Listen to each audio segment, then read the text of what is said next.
Assalamualaikum warahmatullahi wabarakatuh. Saya Nara Delila dengan NIM B1B1230024 dari program studi Ilmu Pemerintahan Fakultas Hukum Universitas Jambi. Di sini saya akan memaparkan materi saya mengenai anggaran pendapatan dan belanja negara atau sering kita sebut dengan APBN. Jadi sebelum memasuki penjelasan materi kita, perlu kita ketahui apa sih APBN itu. Jadi anggaran pendapatan dan belanja negara (APBN) merupakan salah satu instrumen penting dalam pengelolaan perekonomian negara. Sebagai representasi dari rencana keuangan tahunan pemerintah, APBN ini berfungsi untuk mengatur alokasi sumber daya dan memastikan bahwa pendapatan dan pengeluaran negara sesuai dengan tujuan pembangunan. Baiklah, langsung saja memasuki materi yang pertama, yaitu mengenai pengertian anggaran. Jadi, anggaran atau budget ialah suatu daftar atau pernyataan terperinci tentang rencana penerimaan dan pengeluaran untuk suatu kegiatan dalam jangka waktu tertentu, biasanya 1 tahun. Nah, anggaran mencakup rincian mengenai sumber dana yang akan diterima atau pendapatan dan alokasi dana untuk berbagai kegiatan atau kebutuhan atau pengeluaran. Nah, selanjutnya akan membahas mengenai masa yang dialami oleh APBN. Yang pertama adalah APBN pada masa Orde Baru. Jadi pada masa Orde Baru dari tahun 1966 sampai 1998, APBN fokus pada pembangunan infrastruktur dan industrialisasi dengan pendapatan utama dari minyak dan gas. Belanja negara ditujukan untuk proyek besar dan pengendalian inflasi, sementara perhatian terhadap kesejahteraan sosial lebih terbatas. Dan yang kedua adalah APBN menjelang akhir masa Orde Baru. Nah, di sini menjelang akhir Orde Baru, APBN menghadapi defisit besar akibat krisis ekonomi Asia pada tahun 1997 sampai 1998 dengan pendapatan menurun dan pengeluaran meningkat. Di sini krisis ini menyebabkan ketidakstabilan ekonomi dan politik yang mempercepat berakhirnya era Orde Baru. Dan langsung saja masuk yang ketiga, yakni APBN masa Orde Otonomi Daerah.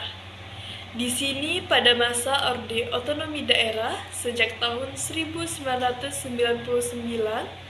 APBN mengalami desentralisasi dengan alokasi anggaran lebih besar ke pemerintah daerah, meningkatkan otonomi daerah dalam pengelolaan keuangan dan pelayanan publik. Oke, selanjutnya memasuki pembahasan mengenai kebijakan anggaran. Jadi, pada umumnya anggaran dapat dipakai sebagai alat untuk mempengaruhi kecepatan peningkatan pendapatan nasional, memperluas kesempatan kerja, maupun mencapai distribusi penghasilan yang merata dalam suatu negara. Nah, kebijakan anggaran dapat didefinisikan sebagai aturan dan keputusan tentang bagaimana sumber daya keuangan dialokasikan dan dikelola untuk mencapai tujuan tertentu secara efisien. Nah, jadi pada kebijakan anggaran ini terdapat 2 perekonomian, yaitu perekonomian tertutup dan perekonomian terbuka. Yang pertama, kita akan membahas mengenai perekonomian tertutup. Pada perekonomian tertutup ini terdapat 2 sistem anggaran. Yang pertama, anggaran belanja tidak imbang atau unbalanced budget. Jadi, anggaran belanja tidak imbang terjadi saat pengeluaran melebihi pendapatan atau defisit, atau pendapatan lebih besar dari pengeluaran surplus, mencerminkan ketidakseimbangan keuangan dalam suatu periode anggaran. Dan yang kedua adalah anggaran belanja seimbang atau balanced budget. Pada hal ini, anggaran belanja seimbang terjadi ketika jumlah pendapatan sama dengan jumlah pengeluaran dalam satu periode anggaran, sehingga tidak ada defisit atau surplus. Baik, langsung saja memasuki pembahasan yang kedua, yaitu mengenai perekonomian terbuka. Jadi, perekonomian terbuka adalah sistem ekonomi di mana suatu negara berinteraksi dengan negara lain melalui perdagangan barang, jasa, investasi, dan aliran modal tanpa batasan yang signifikan. Ini memungkinkan ekspor-impor serta harus investasi asing secara bebas. Sebelumnya hanya berpusat pada 3 sektor ekonomi, yaitu yang pertama sektor rumah tangga, yang kedua sektor usaha swasta, dan yang ketiga adalah sektor pemerintahan. Kali ini dalam perekonomian terbuka, perhatian difokuskan dengan memasukkan sektor hubungan perdagangan luar negeri dalam analisis. Dari unsur hubungan luar negeri, ekspor dan impor dipengaruhi oleh variabel yang sama tetapi berbeda letaknya. Ekspor suatu negara akan dipengaruhi oleh pendapatan nasional negara lain, perubahan tingkat harga barang yang sama di dalam dan di luar negeri, sistem tarif dan kuota, serta besarnya dana atau valuta asing yang ada di negara lain. Nah, selanjutnya masuk pada pembahasan mengenai kebijakan APBN dalam pengalaman Indonesia. Jadi, pengalaman sebelum Orde Baru telah memberikan pelajaran kepada bangsa Indonesia bahwa kebijakan pembelanjaan defisit atau defisit financing telah membawa perekonomian ke dalam inflasi yang sangat parah, sehingga perekonomian tidak berkembang dan justru mengalami kemacetan yang diikuti oleh kekacauan sosial dan politik. Pada masa itu pembangunan tidak terjadi, investasi diganti dengan spekulasi, dan semua prasarana jalan raya, pelabuhan, listrik, dan irigasi mengalami kerusakan yang amat parah. Peranan APBN Indonesia dalam melayani tugas pembangunan, khususnya mengenai dasar-dasar dan faktor-faktor yang mempengaruhi penyusunan APBN, serta bagaimana pengaruh dari APBN itu terhadap struktur perekonomian Indonesia.